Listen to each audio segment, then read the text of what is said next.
Hello students, good morning. I am myself R.K. Patel, your science teacher. Hope you are well and healthy at your home. अभी तक हमने आपको 2 chapter पढ़ा दिया, nutrition in plants and nutrition in animals. लेकिन अभी हमने ज़रूरत महसूस किया कि एक बार क्विक रिवीजन करके देखते हैं आप लोगों को कितना समझ में आया है। तो let us start animal nutrition. Animal nutrition, the mode of taking food by an organism and its utilization in the body is called nutrition. तो यहाँ 2 चीज़ें आपने देखा, ये टेकिंग फूड एंड यूटिलाइजेशन। यदि फूड ले भी लेते हैं, जब तक उसका यूटिलाइजेशन नहीं होगा तब तक हमें एनर्जी नहीं रिलीज होगी। Animal gets their food directly और इनडायरेक्टली फ्रॉम प्लांट्स। जो भी एनिमल्स हैं ये अपना फूड प्लांट से लेते, चाहे डायरेक्टली चाहे indirectly. Directly means they directly eat plants and plant products, and indirectly means if they are non-vegetarian, they eat flesh. Then the animals from which they are getting flesh, they depend on the plants. So we can say that they indirectly depend on the plants for their food. तो यहाँ पे हम step of animal nutrition जानेंगे। इसमें सबसे पहला हम जानेंगे कि इनकी ज़रूरत क्या होती न्यूट्रिएंट की। पहले आपने पढ़ा है 6 में, protein, carbohydrates, vitamins, minerals, fats. दूसरा है मोड ऑफ टेकिंग फूड, और फूड को कैसे अंदर ले जाते हैं और इसको यूटिलाइज कैसे करते हैं। फिर इसके बाद डाइजेशन होता है। डाइजेशन क्या है? ये कम्प्लेक्स फूड मटेरियल को सिंपल मटेरियल में, इनऑर्गेनिक मटेरियल्स में कम्प्लेक्स फूड आइटम्स को सिंपल फूड आइटम्स में तोड़ते हैं, तब उसका यूटिलाइजेशन होता है। अब आगे हम देखते हैं कि कुछ एनिमल्स अपना फूड लेते कैसे हैं और उनका फूड क्या है। यहाँ पे हम देख रहे हैं, ये पहला है एंट। जैसे एंट है, किस तरीके से एंट एक इंसेक्ट्स है, वो स्क्रैपिंग से फूड लेती है। ईगल, ये फ्लेश खाता है और ये स्वालो करता है। हमिंग बर्ड, ये नेक्टर जानते फ्लावर से मिलती है और ये सक कर लेती, चूस लेती है। लाइस, जो कि पैरासाइट है, एक्सटर्नल पैरासाइट, हम लोगों की बॉडी में के ऊपर पाई जाती है और ये ब्लड को सक करती है। मॉस्किटो को जानते हैं, ये ब्लड हमारा सक करता है। इसी तरीके से बटरफ्लाई, ये आपने बटरफ्लाई को फ्लावर्स के ऊपर देखा होगा, ये नेक्टर को सक करती है। हाउस फ्लाई, ये डेड एंड डिकेइंग मटेरियल्स पे जाती है। हाँ, ये गंदी चीज़ों पे जाती है और ब्रीविंग करती है या स्पॉन्जिंग करती है। तो इस तरीके से डिफरेंट एनिमल्स कैसे अपने फूड लेते हैं, इसके बारे में आपको जानकारी हुई। अब आपने पढ़ा डाइजेशन इन ह्यूमन में किस तरीके से डाइजेशन होता है। तो ह्यूमन में डाइजेशन जो होता है वो डाइजेस्टिव सिस्टम के थ्रू होता है। डाइजेस्टिव सिस्टम में विशेष तौर से 2 पार्ट होते हैं। एक तो एलिमेंट्री कैनाल होती है, जो माउथ से लेकर एनस तक फैली होती है, और दूसरा इससे ग्लैंड होती हैं इसमें, जिससे कि एंजाइम सिक्रीट होता है और फूड का ब्रेकडाउन होता है। यहाँ पे हम देखें, अब एलिमेंट्री कैनाल में ये वाला पार्ट देखिए, ये ओइसोफेगस है, इसको फूड पाइप कहते हैं। माउथ से फूड इसमें आता है। फूड पाइप से देखिए यहाँ पे स्टमक है, बैक से है, इसमें आता है। इसके बाद ये फूड देखिए, ये स्मॉल इंटेस्टाइन में आता है, फिर लार्ज इंटेस्टाइन में जाता है। यहाँ पे अब डाइजेशन कहाँ शुरू होता है, इसका थोड़ा सा डाइजेशन इसके माउथ में ही हो जाता है। माउथ में सलाइवरी माइलेज एंजाइम होता है जो स्टार्च को ब्रेक डाउन करता है। इसके बाद फूड स्टमक में चला जाता है। यहाँ यहाँ पे गैस्ट्रिक एंजाइम्स होते हैं और एचसीएल होते हैं। यहाँ कुछ पार्ट का डाइजेशन होता है। इसके बाद फूड चला जाता है स्मॉल इंटेस्टाइन में। स्मॉल इंटेस्टाइन में जाता है, वहाँ से देखिए लीवर है, लीवर से बाइल जूस जाता है। और यहाँ ये देखिए स्टमक और जो है स्मॉल इंटेस्टाइन में यहाँ पे यू शेप्ड स्ट्रक्चर बनता है। इसके बीच में एक ग्लैंड होती है, पैंक्रियाज ग्लैंड। यहाँ से पैंक्रियाटिक जूस निकलता है और एंजाइम निकलता है जो कि स्मॉल इंटेस्टाइन में चला जाता है। वहाँ पर फूड का कंप्लीट डाइजेशन हो जाता है। और अब जो फूड का डाइजेशन हो जाता है स्मॉल इंटेस्टाइन में, तो यहाँ पर डाइजेस्टेड फूड एब्जॉर्ब हो जाता है। इसके बाद ये चला जाता देखिए लार्ज इंटेस्टाइन में।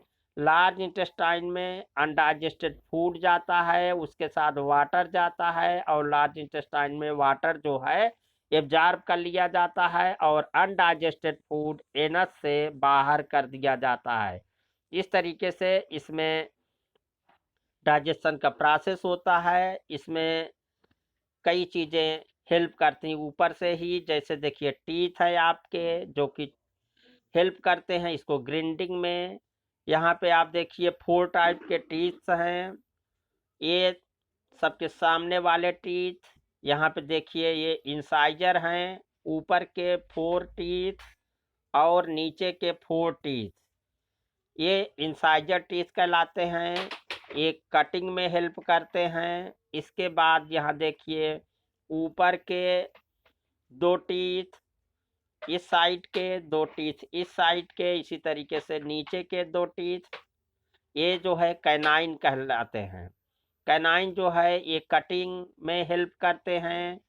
इसके बाद देखिए 1 टीथ ऊपर, 1 टीथ ऊपर यहाँ दोनों साइड में, नीचे में ये जो टीथ हैं ये प्रीमोलर कहलाते हैं। प्रीमोलर हैं, ये च्यूइंग में हेल्प करते हैं। उसके बाद फिर से 3 टीथ इस साइड, 3 टीथ इस साइड, 6 एंड 3 टीथ इस साइड, ये जो हैं ये मोलर कहलाते हैं। ये भी च्यूइंग में हेल्प करते हैं। इसके बाद देखिए यहाँ टंग, देखिए टंग क्या काम करती है। टंग है द टेस्ट बड। यहाँ पे टेस्ट बड होती है जिससे हम डिफरेंट फूड आइटम का टेस्ट हमें पता चलता है। एक बहुत इंपॉर्टेंट क्वेश्चन आता है आपको एग्जाम में करने के लिए, रीजन ऑफ द टेस्ट। ये टंग देख रहे हैं, ये जो टंग का बेस है, यहाँ से हम बिटर टंग के बेस पे देखिए, यहाँ पे जब कोई तीखा है तो यहाँ से टेस्ट आता है। जब आप बहुत मिर्च खा लेते हैं तो वहाँ देखिए सेंसेशन होता है। और जब स्वीट्स खाते हैं तो देखिए टिप पर मीठा लगता है। और इन दोनों साइड में देखिए साल्ट का टेस्ट आता है और इसके बाद यहाँ पे शोर का टेस्ट आता है। ये डायग्राम बनाने के लिए आप लोगों को आता है, इसको प्रैक्टिस कर लेंगे। टीथ के बारे में मैंने बताया। टोटल जो है देखिए 20 टीथ ऐसे होते हैं जो एक बार बच्चों में निकलते हैं, फिर बाद में वो जो है टूट जाते हैं, गिर जाते हैं, तो उनको हम मिल्क टीथ कहते हैं। उसके बाद जो एडल्ट ह्यूमन बीइंग में है उसमें 32 टीथ होते हैं, लेकिन अभी आप में 32 टीथ नहीं होंगे, काउंट करेंगे तो 28 टीथ के आसपास होंगे। अब एक एक चीज़ किस तरीके से इसमें जाएंगे तो पहले से भी आप लोग लिख चुके हैं। हमने बताया था कि ये रिवीजन है।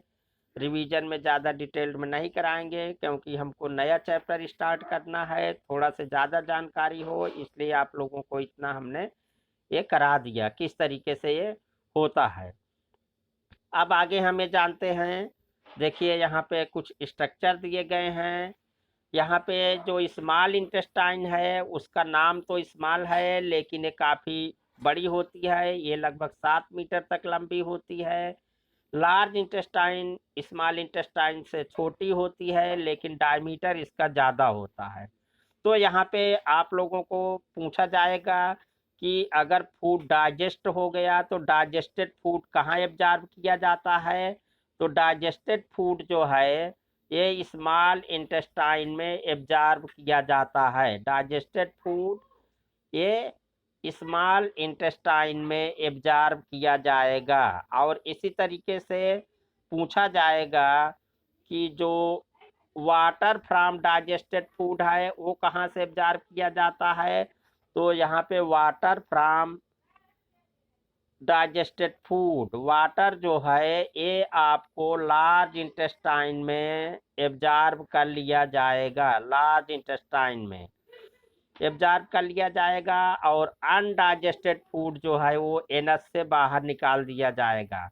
अब यहाँ पे हम देखें कुछ एनिमल्स ऐसे हैं, उनको रुमिनेंट एनिमल्स में देखें, इनमें सेल्यूलोज का डाइजेशन होता है। इनको रुमिनेंट क्यों कहते हैं, क्योंकि अपने फूड को ये पहले थोड़ा से च्यू करके ये अंदर निगल जाते हैं, फिर बाद में जब इनको टाइम मिलता है तो इस फूड को वापस लाते हैं माउथ में और च्यूइंग करते हैं, इसलिए इनको रुमिनेंट्स कहते हैं। इनका थोड़ा सा देखिए जो डाइजेस्टिव सिस्टम है वो थोड़ा हमारे डाइजेस्टिव सिस्टम से थोड़ा सा डिफरेंट होता है, क्योंकि इसमें सेल्यूलोज का डाइजेशन होता है। हम लोग सेल्यूलोज का डाइजेशन नहीं कर सकते, तो हमने दिया था होप आपने रुमिनेंट का जो डाइजेस्टिव सिस्टम होगा उसको ड्रा किया होगा।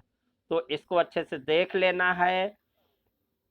ये देखिए काऊ है, इसका देखिए जो डाइजेस्टिव सिस्टम है किस तरीके से इसको बना हुआ है, क्योंकि फूड यहाँ स्टोर होता है। जो फूड का डाइजेशन होता है चाहे ह्यूमन बीइंग में हो चाहे एनिमल्स में हो, इसके लिए एंजाइम की ज़रूरत होती है। अब जैसे आपका प्रोटीन है, प्रोटीन को डाइजेस्ट करने वाले एंजाइम जो है प्रोटीएज हैं, पेप्सिन हैं। इसी तरीके से कार्बोहाइड्रेट को डाइजेस्ट करने वाले एंजाइम जो हैं वो माल्टेज हैं, माल्टोज हैं। लिपिड को डाइजेस्ट करने वाले एंजाइम को हम लिपिड को डाइजेस्ट लाइपेज कहते हैं। अब एक और आपके सिलेबस में आता है डाइजेशन इन अमीबा या न्यूट्रिशन इन अमीबा। अमीबा देखिए ये इरेगुलर शेप्ड होता है, इसकी कोई डेफिनेट बाउंड्री नहीं होती है। देखिए किस तरीके से यहाँ पे जब एक फूड का पार्टिकल्स आया अमीबा में तो इसका जो प्लाज्मा मेम्ब्रेन है, प्लाज्मा मेम्ब्रेन जो है क्या हो जाती है, थोड़ा से फोल्ड हो जाती है और स्यूडोपोडिया बना लेती है। और यहाँ स्यूडो मीन्स होता है फाल्स, स्यूडो मीन्स होता है फाल्स, और पोडिया मीन्स होता है फीट, यानी फाल्स फीट थोड़े समय के लिए बनती है। ये फूड पार्टिकल्स अंदर चला आया, अंदर आने के बाद यहाँ पे जो डाइजेस्ट एक वैक्यूल में बंद हो जाता है उसको फूड वैक्यूल बोलते हैं। यहाँ पे इसका डाइजेशन होता है। तो क्वेश्चन पूछा जाएगा कि अमीबा में फूड का डाइजेशन कहाँ होता है, तो फूड वैक्यूल में होता है। इसके बाद जो अनडाइजेस्टेड फूड है फिर से ये प्लाज्मा मेम्ब्रेन यानी इसकी जो मेम्ब्रेन है सिकुड़ जाती है और ये बाहर निकल जाता है इस तरीके से। और जो फूड यहाँ रह गया उसका एसिमिलेशन होता है, एनर्जी रिलीज होती है। अमीबा में इस तरीके से फूड का डाइजेशन होता रहता है। तो ये हमने सोचा एक बार आपको रिवीजन करा दूं, और फिर हम अब कल से नया चैप्टर शुरू करेंगे फ्रॉम फाइबर टू फैब्रिक। और जब हम आगे वीडियो बनाएंगे तो आपको फिर से शेयर करेंगे।